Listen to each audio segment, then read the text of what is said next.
the Japanese Schindler, and the power of personal conscience. Imagine this for a moment. If signing a single piece of paper could save the life of a stranger you have never met, but at the same time, that signature could destroy your own career, your reputation, and possibly your future, would you still pick up the pen? In 1939, Europe was quietly but steadily collapsing. Jewish refugees were fleeing Nazi persecution, crossing borders with nothing but hope, only to find themselves trapped, with nowhere left to go. Their last stop was a small Japanese consulate in Lithuania, and the man inside was Chiune Sugihara. The people standing outside his office had no money, no influence, no guarantees. They asked for only one thing: a visa, a single document. That meant the difference between life and death. But Sugihara had clear instructions from the Japanese government.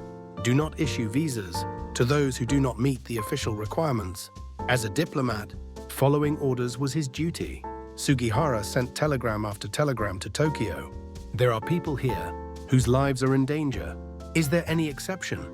Every reply was the same: no. This is the moment where most stories turn into heroic legends. But Sugihara did not see himself as a hero. He did not believe he was making history.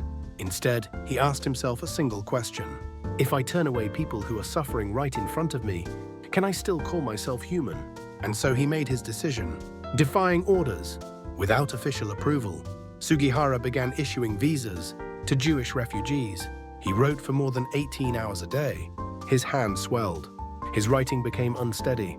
Even as he was forced to leave Lithuania, he continued signing visas until the very last moment, throwing them from the train window. These documents would later be called Visa for Life. Because of those visas, around 6,000 people survived. But this is not a story with an immediate happy ending. After the war, Sugihara returned to Japan. There were no medals, no public praise.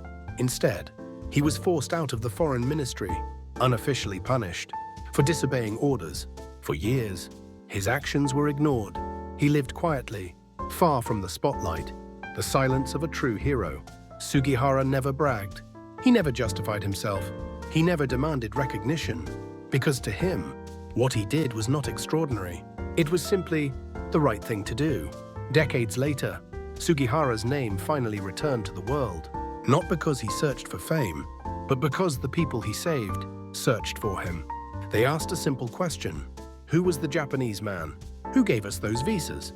And slowly, a forgotten story was brought back into the light. This story leaves us with a question that has no easy answer. When organizational rules and human conscience collide, which should we choose? Not everyone can make the same choice Sugihara did. But his life proves one thing: history is not always changed by power, by authority, or by loud voices.